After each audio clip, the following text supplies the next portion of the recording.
Everyone, my name is Hina, and I'm a senior research officer at EK Data Service, and we are based at University of Essex. I mainly work within the research data management team, and my main responsibilities are training ethical and legal aspects in data sharing. So in today's session, I'll focus on intellectual property rights in the context of research. I will begin by explaining briefly what secondary data is, and which is then followed by discussing what rights might there be in research. I will also discuss some issues that are very important in this context, such as establishing right ownership, challenges in sharing social media data, and national variation in copyright. I'll also discuss some best practice tips to ensure rights compliance when it comes to share your data for future reuse. And finally, I will point you to the resources that may be useful to you. I'll also answer your questions at the end. And if there are any specific project related questions, you can always email us. Please note, I'll be using Mentimeter throughout this session. You can keep it open on a new browser window or on your mobile, and here is the code for that. So let's begin. IP rights are the rights that are granted to creators of works that are the result of human intellectual creativity, something that is created using your mind. For example, a story, an invention, an artistic work, or a symbol. Type of IP rights include trademarks, which is a type of intellectual property consisting of a recognizable sign, design, or expression that identifies products or services of a particular source from those of others. And patent is another type of IP right. It is an exclusive right granted for an invention. Third type of IP right is registered designs. A registered design protects only the shape or appearance of a product. It gives its owner the exclusive right to the design of that product. And the final type is copyright, which is the protection offered for creative works such as books, music, and literary works. You get some type of protection automatically, others you have to apply for. And we will be focusing on copyright today as it is more relevant to the research. So let's begin with what is secondary data. Unlike primary data, which is collected by a researcher directly from the original source, secondary data is an existing data gathered from studies, surveys, or experiments that have been run by other people or for other research. For example, existing data available at archives or from government organizations, essays, reviews, or information available from social media. Just a quick question. If you have used secondary data or you are planning to use secondary data, please can you go to menti.com and use this code to answer that question?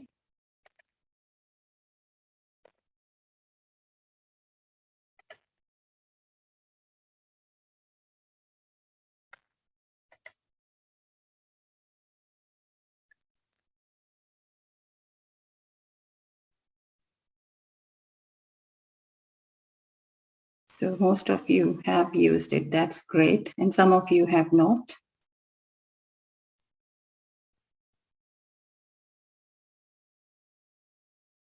I have recently completed my PhD, but I haven't used it in my research, but I am planning to use it.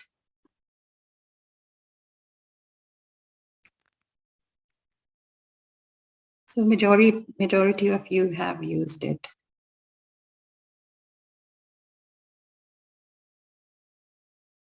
That's great. It does provide valuable information most of the time.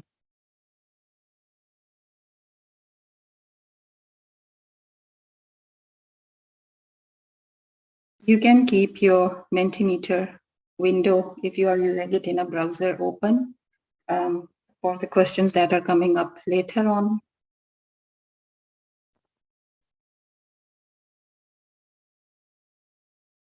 All right, so most of you have used it, so that's great.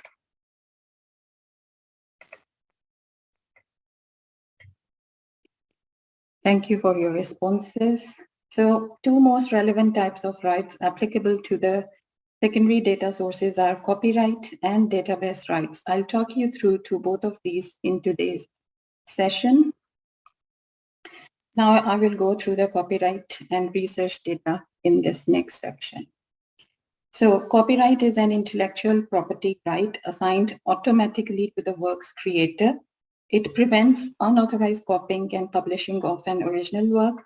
The creator is automatically the first copyright owner, unless there is a contract that assigns copyright differently or there is written transfer of copyright signed by the copyright owner. And it can vary nationally, but under the UK Copyright Designs and Patent Act 1988, copyright applies to original literary, dramatic, musical, or artistic works, sound recordings, films, broadcasts, or cable programs, the typographical arrangement of publications, as well as database.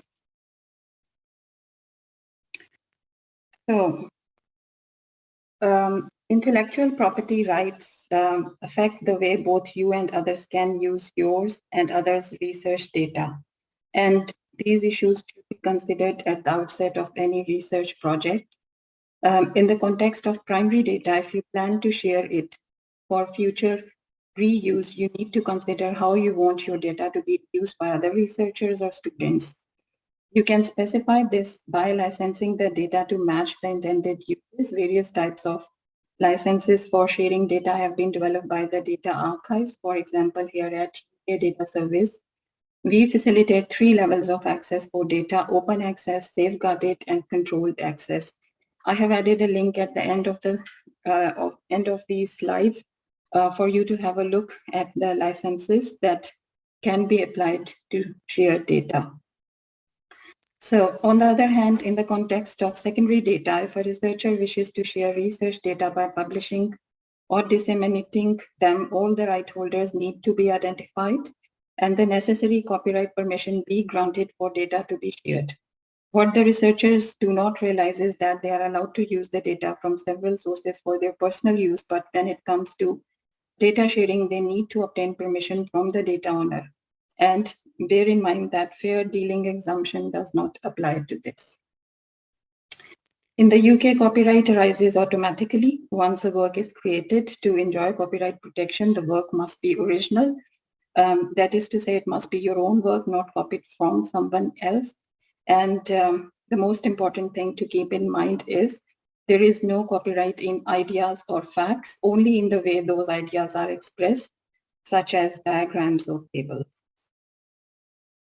So as researchers, when you need to obtain copyright clearance, for that, bear in mind that you do not need copyright clearance if you incorporate the factual data in your own words in a structure owned by yourself. You may not need to obtain permission if you are making a copy and utilizing that copy for your own research, as long as it is not made available to others or citing from the research data. However, you need copyright clearance if you are going to include the secondary data in a publication or plan to share that data with other people. It also applies to incorporating secondary data in your own database that you intend to share with others. So as researchers, you need to consider where personal data is concerned, not only the permission from the person who has created the work is required, but permission from all the people whose personal data is in the work is required. So copyright and research data is a complicated topic. However, I've tried to highlight some important issues. When it comes to data sharing, researchers need to keep in mind these issues, such as rights ownership, challenges when using social media data, and national variation in the copyright. So the first one is who owns the right. So again, you need to go to Mentimeter for a couple of quick questions.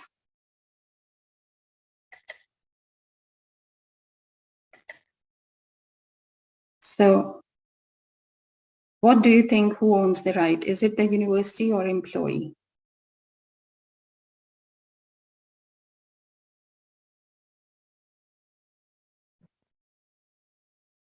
So majority of you think that it's university. Some of you think that it's employees.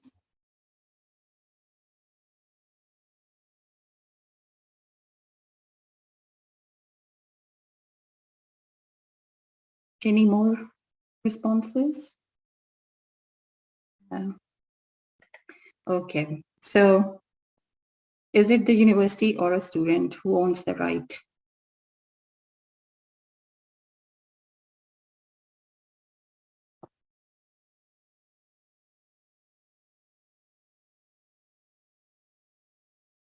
Mixed responses.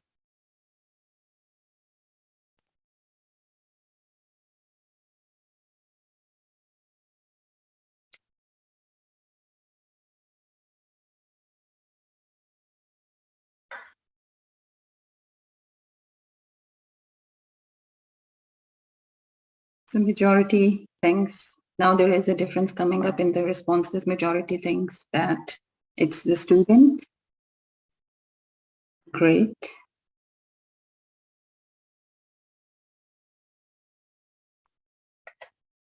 And the last one. Is the researcher a research funder owns the right or a researcher?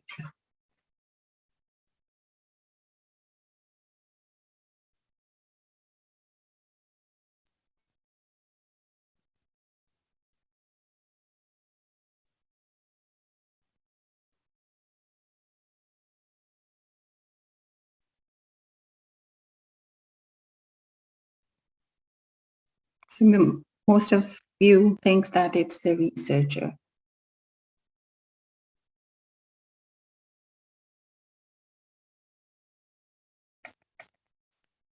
So thank you for your responses. So please bear in mind that rules on IP ownership will depend on national law and individual institutions' policies and may vary from country to country. However, as a general rule, the copyright in a work is initially owned by the work's creator, but it's not always the case. If a work is created by an employee in the course of his or her employment, the employer owns the copyright, unless otherwise agreed upon differently. Many universities or research centers claim ownership of any IP that is generated by academic staff in the course of their employment, and also when IP is created using substantial institutional resources. So when two or more authors prepare a work with the intent to combine their contributions, the authors are considered joint copyright owners. And in terms of the students, most universities recognize as a general principle that students who are not employees of the university own the IP rights in the works they produce, purely based on knowledge received from the lectures and teaching. However, there may be some circumstances where ownership has to be shared or assigned to the university or a third party. Typically, these include sponsored students. Students working on research, theses, or publications in collaboration with academic staff is also, I think, sometimes they own they have to attribute the rights to others. Research funder may also wish to exert some claim over rights, although in most cases, IP rights are attributed to the researcher unless an output becomes commercially viable. So if a university research project has commercial collaborations, there may be joint IP rights in the research outputs, which are best handled via legal contracts or agreements. Researchers should clarify ownership of rights relating to research data sources for both primary and secondary data being used before embarking upon research. This in turn will help determine how these data can be published and accessed in the future. So the best practice is to find out the ownership as soon as possible. How you can find out who owns the right? It's not that hard to find out if you are affiliated to any university or research center. There should be a staff in there who deal with the ethical and legal compliance in research, like REOs, or you can find it looking at the applicable national IP law of your country where you are residing, IP policies of the university, and the individual contractual agreements among the universities, creators and sponsors, or as a last resort, you can seek legal advice to be compliant. Because failure to do so can cause serious issue for the future use of your research, such as its dissemination and any future related research projects or profits associated with it. Next issue to consider is the copyright considerations when using social media data. I'm sure you all are very well aware what social media is. It is an umbrella term used for internet-based or mobile applications that allow users to form online social networks. Some of the very popular social media platforms include Facebook, Twitter, Instagram, Snapchat, or LinkedIn. However, the most widely used among these in the context of research is Twitter. The data is usually obtained through the application programming interface, commonly known as APIs of the social media platform. APIs are provided by social media platforms to enable controlled access to their underlying functions and data. API acts as an interface between the social media platform and a consumer of social media data. The Twitter streaming API allows researchers and collecting institutions to obtain tweets generated by users in real time.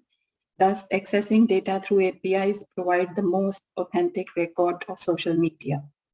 Social media data available on the platforms include individual posts or tweets, what people share on a day-to-day basis, how people comment on posts and tweets, show their opinion, behavior, likes, dislikes, and visual content such as photos and videos, their interests, their social interactions, and what is the current trend in any context the data on ratings. So these different platforms poses a wide variety of functions and appeal to different audience. They all create a byproduct of valuable data about the users who interact with them. So again, time for Mentimeter.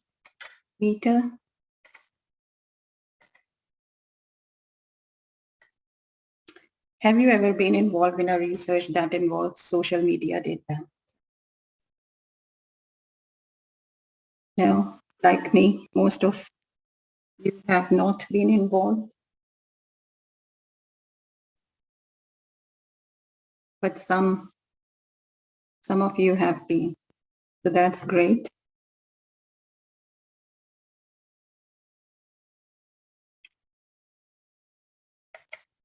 So what do you think would be the copyright issues using social media data? Any thoughts?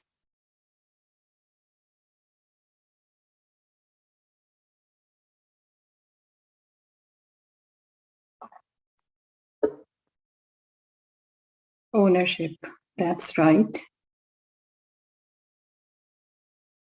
Obtaining consent is another one, that's true. Anonymity.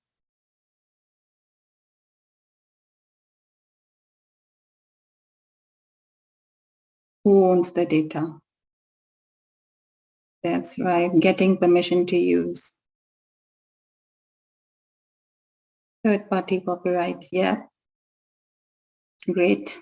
Privacy, codes, personal data, GDPR, that's right. Terms and conditions.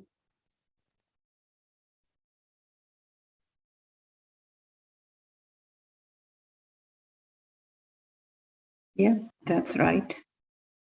So any more responses?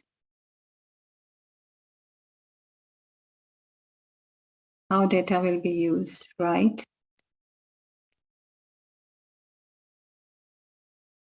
Nested rights, that's true.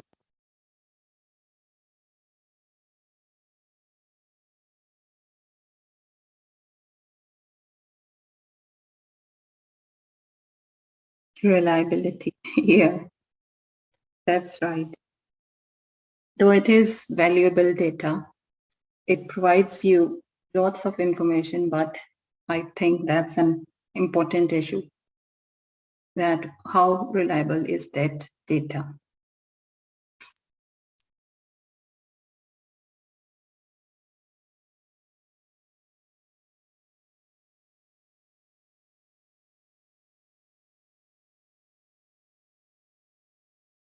No more responses. Thank you for your thoughts. So, the terms of use for the most commonly used social media platforms are similar in terms of how they deal with intellectual property rights. Content is protected by copyright in the same way as books and journals. Whatever you post on these platforms is considered your creation, your content. So these platforms clearly states that the users have copyright for their own content. You are the copyright holder of your tweets or Facebook posts, though you are the copyright holder, but when you agree to the terms and conditions to create your account on these platforms, you sign an agreement that gives the site a license to freely use the work for a variety of purposes, including an opportunity for researchers to access the data for academic research. So you do give permission to use your content, but you are the copyright holder. So researchers using social media data need to abide by the terms and conditions of the platforms or API developers. So terms and conditions of these social media platforms or API developers play an important role in terms of the future uses of data, such as publishing or archiving. I will be using Twitter as an example, as it is the most widely used social media platform across the world, and it is relatively easy for researchers to collect data from it. So as an open platform, the majority of posts available to public view and researchers can collect large number of tweets in a very short period of time via the platform's API. Though it is a valuable source for research, but researchers face challenges when it comes to publishing social media data or archiving it for future use. After a researcher or research team has created a data set, it is not usually possible for them to deposit that data set with an archive or collecting institution for reuse, because Twitter policy restricts from sharing any data they obtained from the API and also from storing data in a cloud. The policy does, however, allow the archiving of tweet IDs, the unique number given to an individual tweet or user IDs, the number assigned to Twitter account holders. So Twitter does allow storing tweet IDs or user IDs, and other researchers could use the tweet IDs to create a data used in a previous study, but only if Twitter continues to provide access to historical data. So that's the challenge. It is not ideal, but at least it provides a better solution than sharing no information at all about data sources for published studies. So besides this, there may be another challenge. Researchers use different methods to access social media data from APIs, different tools, different platforms, different types of APIs, different resellers with different services, so which create very diverse types of data sets. And individual researchers use different methods to clean or organize their data, as well as different tools and methods for analyzing their data. So in addition to the IDs associated with the data set, information about how the raw data was collected and how it was cleaned is also important and will be required for recreating a data set or understanding how and why it has been altered. Therefore, the archiving of dataset identifier is more effective if the processes used to create them are also documented. Twitter places particular restrictions on the form in which tweets may be published, requiring certain items of data to be retained in the published form. So the forced retention of this material may pose a challenge to privacy, as some of you have mentioned. For example, if you need to quote some tweets while publishing, you cannot anonymize the tweets, as Twitter does not allow modification in the content. You need to use the full tweet as it is, which is the problem. of privacy and confidentiality. Here I have added a useful checklist by UCL, though it is for reviewers, but can be useful for the researchers who wish to use social media data. So I give you a couple of minutes to go through it so that you can have an idea how useful it is if you are planning to use social media data.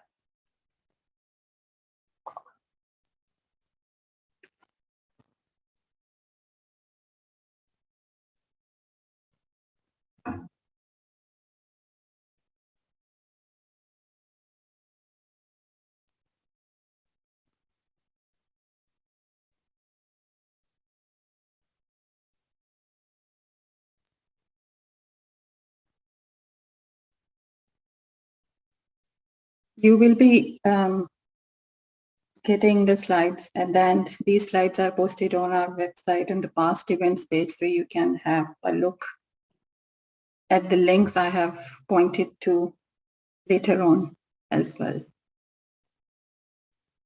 So now another important point to keep in mind is as a researcher in this context, is the copyright in international context. So you can just quickly write it in the chat in which country you are carrying out your research, just to save time going to Mentimeter.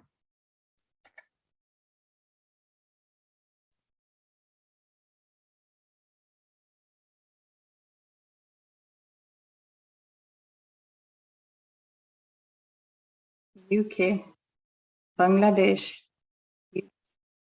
Middle East, Germany, that's great. Spain,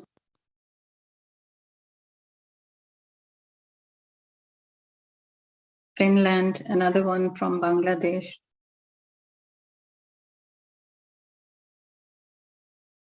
So we are having researchers today from around the world, that's great. UK,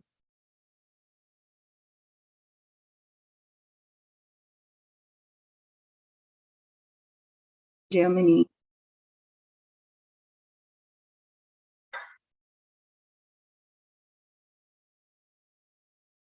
so most of you are carrying out your research around the world, so that's good.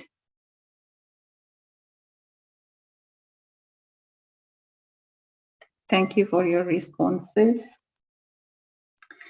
Every country has its own copyright laws, but over the years there has been extensive global harmonization of copyright laws through treaties and trade agreements. These treaties and agreements establish minimum standards for all participating countries. This system leaves room for local variation. One of the most significant international agreement is the Berne Convention, though it was signed originally in 1886, but it has since been revised and amended on several occasions. This treaty lays out several fundamental principles upon which all participating countries have agreed.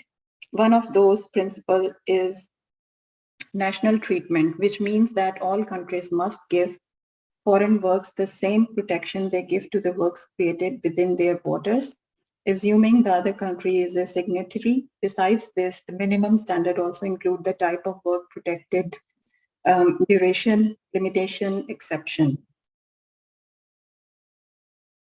And 117 countries are its signatories.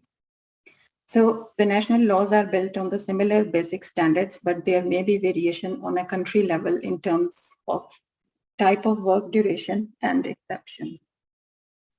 So this, there is a consensus on duration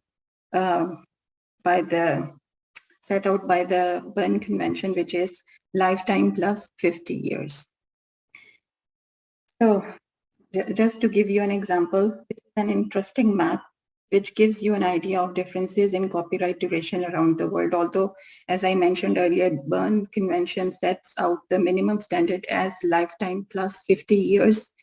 But due to national variation, you can see that the differences in duration.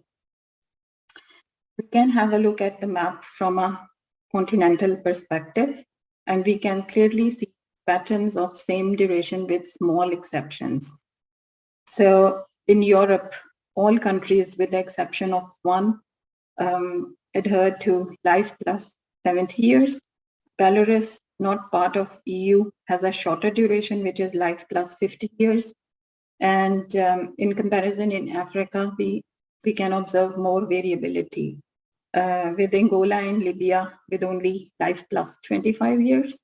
Yemen, life plus 30 years. And also Yemen is the only country marked as plus 99 years. And under the 1996 law, copyright in Ivory Coast lasted for 99 years after the death of the author. But under the 2016 law, this duration was dropped down to 70 years. So overall, we can see the continent is dominated by life plus 50 years. However, on the Asian continent, we can observe a few countries which respect the default Berne Convention, lifetime plus 50 years, and the countries are Tajikistan, North Korea, and Vietnam. And in South America, Colombia stands out with life plus 80 years, and similar with the Europe dominated by life plus 70 years. Canada and US are very similar with life plus 70 years and life plus 50 years respectively. And Mexico stands out and is actually the only country to adopt life plus 100 years. So you can see that despite the member of the Berne Convention treaty, there is national variation. So that's just an example in terms of duration. So you need to bear in mind the country where you are conducting your research. The IP laws may vary. So you need to check in the country where you are based. Now I will talk you through to the database rights as this is also relevant in this context. According to the UK's Copyright and Rights in Databases Regulation 1997, a database is a collection of independent works arranged in a systematic or methodological way. I always have a difficulty in pronouncing this word. The database rights protect and reward the creation and arrangement of a database. Database may be protected by both copyright and database right. For database right to apply, the database must be the result of substantial intellectual assessment in obtaining, verifying, or presenting the content in an original manner.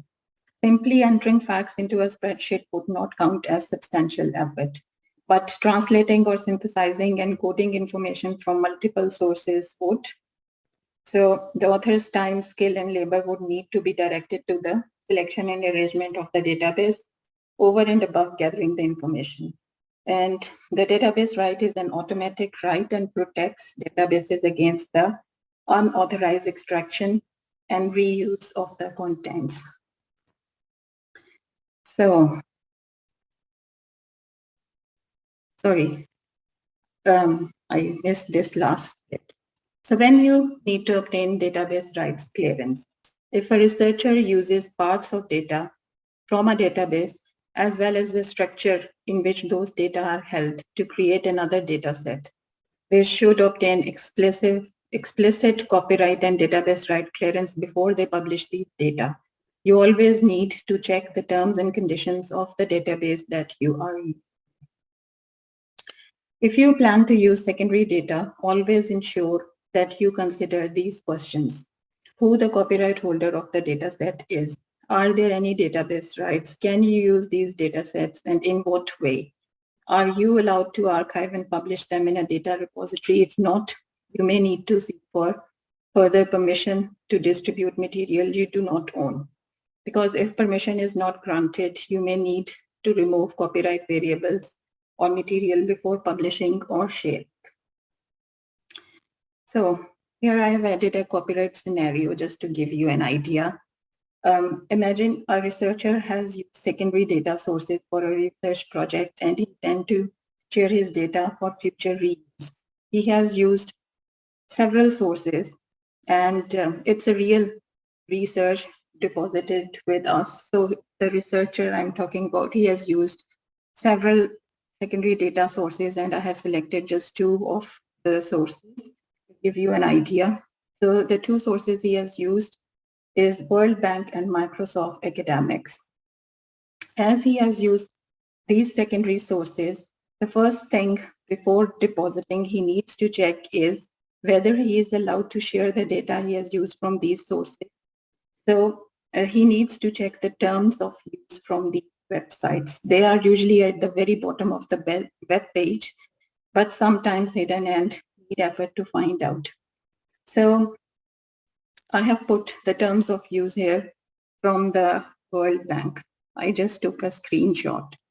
So here you can see that it is mentioned that there is no restriction on sharing the data with the third party. I'll let you read it. It's this third sentence, you may share the data with third parties.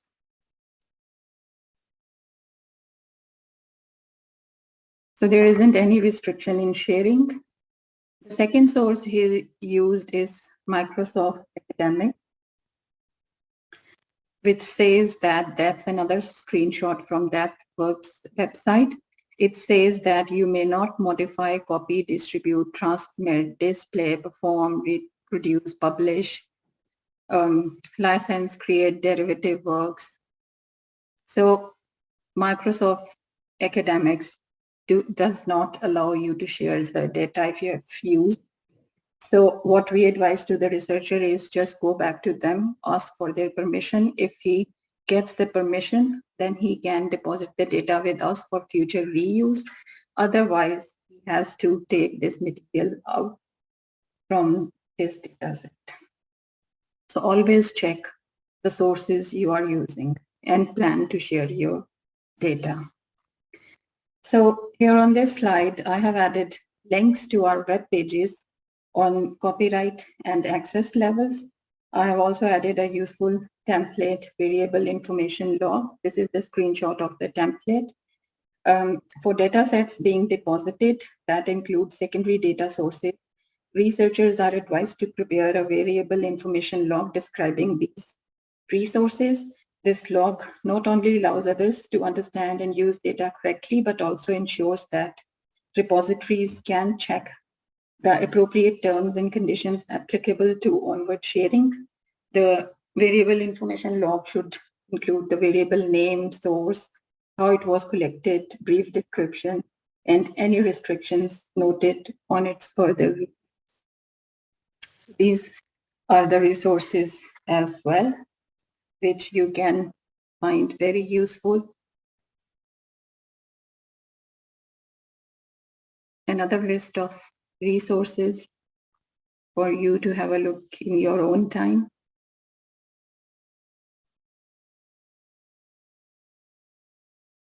This is quite useful, copyright scenarios. These are real research scenarios that researchers have faced, so you can get quite a lot of information.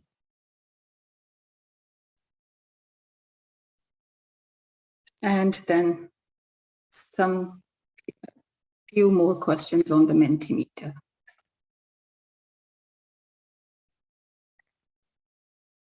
If you can join.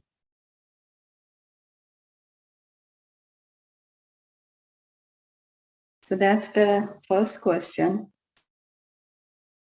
If the research project has several researchers from different organizations, there will be joint copyright owners.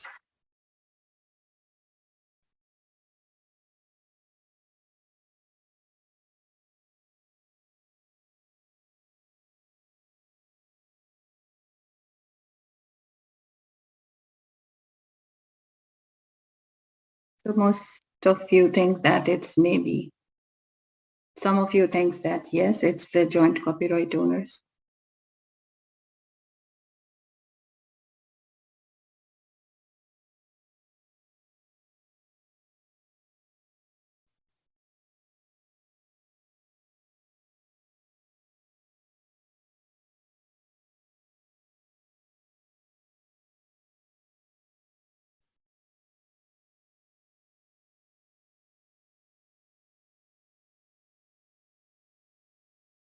Yeah, majority of you thinks that it's maybe. Yeah, it could be yes, and it could be maybe. So both of the responses are correct because it's a definitive yes if two or more authors prepare a work with the intent to combine their contributions into inseparable or interdependent parts. The work is considered joint work, and the authors are considered joint copyright holders. So it could be maybe, but it could be yes. The next question is, if a researcher incorporates secondary data into his own database, does he need copyright permission? Is it yes, no, or again, it depends?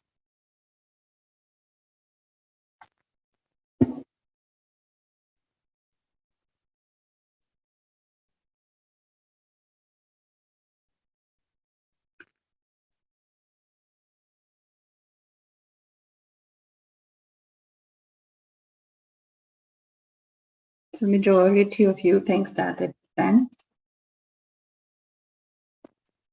Any more responses?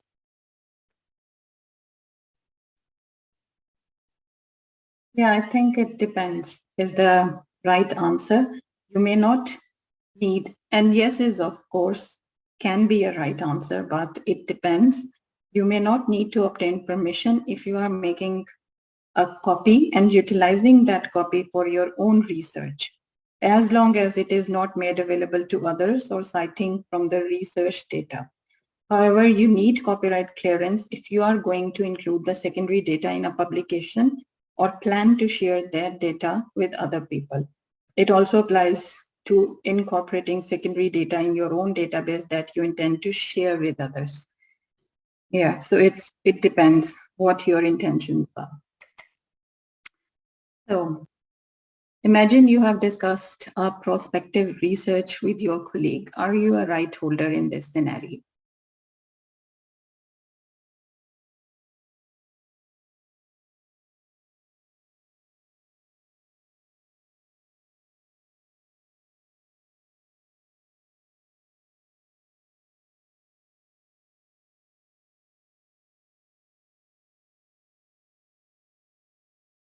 Most of you think that it's no, you are not the copyright holder.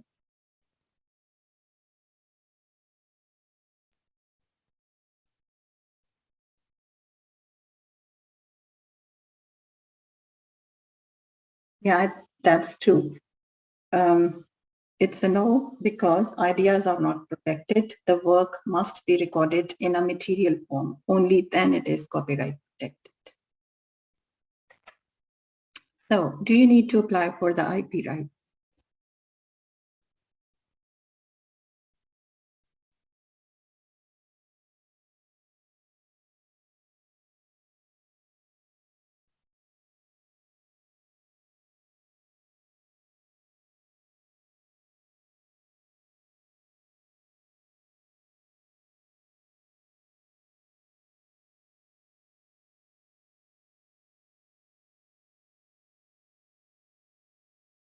So some of you said yes, and most of you says no.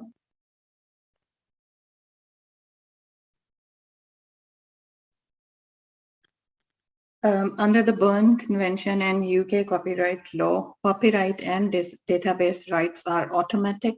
You do not have to apply for it, but it again depends on there may be national variation. So some of you who are saying yes, in their country of residence or where you are carrying out your research, you may have to apply, but um, under the Berne Convention and UK copyright and database rights law, you do not have to apply for it. It's an automatic right. So in a project where we collect diary data, what are the copyright concerns here and how could they be settled? Any thoughts or reflection?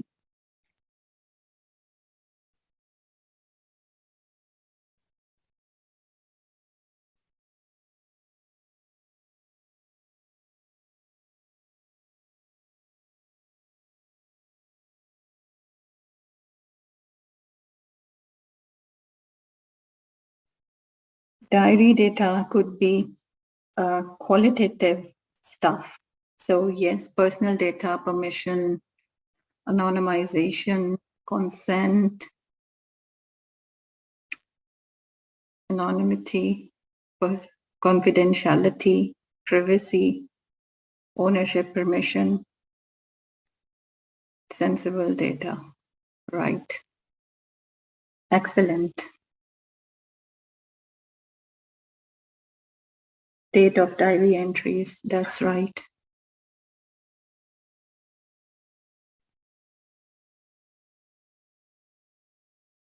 So excellent responses. Unpublished works.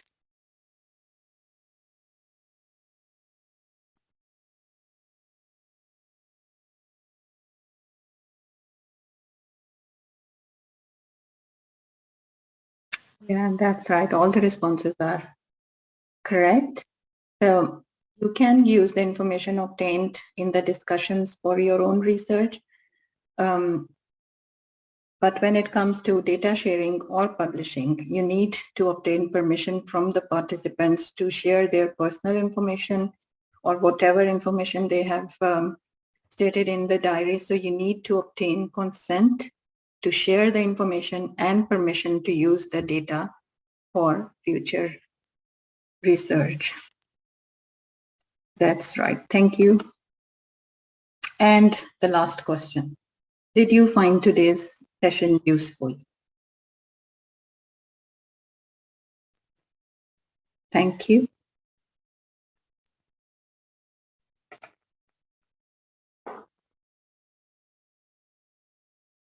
No, one of you did not find it useful.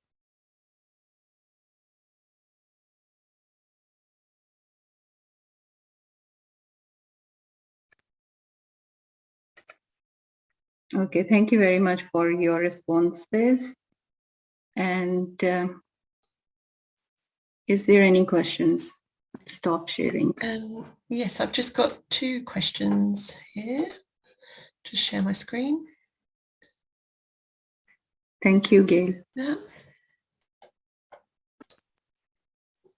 So the first question is, does the legal framework reported here only apply for UK, in particular after Brexit? Yeah, I was referring mainly to the UK framework after Brexit.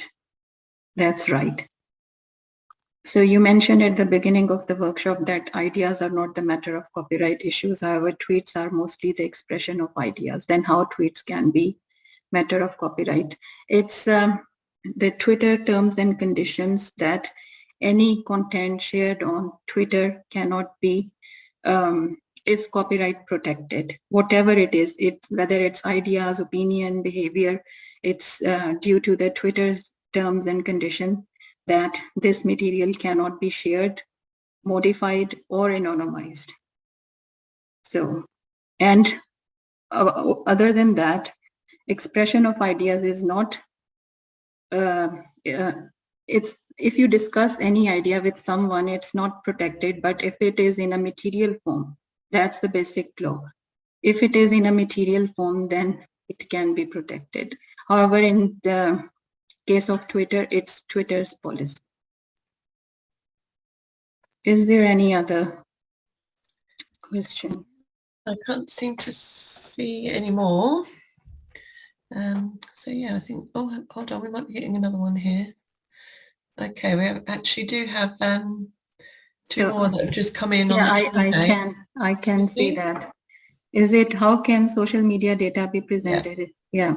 So how can social media data be presented in research papers without breaking copyright? You need to obtain permission, which is not always easy. Either you have to anonymize it or you need to obtain permission. Otherwise, you cannot present that data in a research paper. If you go to any social media platform, you can just check their terms and conditions. You are not allowed to use their data, and it's almost impossible to obtain permission, so you can't present that. And does a country's law apply if you are using data in that country or data from that country? data, the data you are using from the country also applies, but main thing is rule of, it's called law of territoriality. I can't pronounce that as well. It's a rule of territory. Where you are based, the laws applies in your country of residence. But you need to check the laws of the country, the data you are using from the country, as well as the country of your residence. You need to abide by both. Is there any other question? No, I can't see any more now. No. I think we're done on that front. All right, okay. Thank you for attending. If you have any specific project related questions, I'm adding my email address. You can always email us and we can guide you in detail. Thank you, Hina. That was really a useful session. Thank you. And thank you everyone for attending.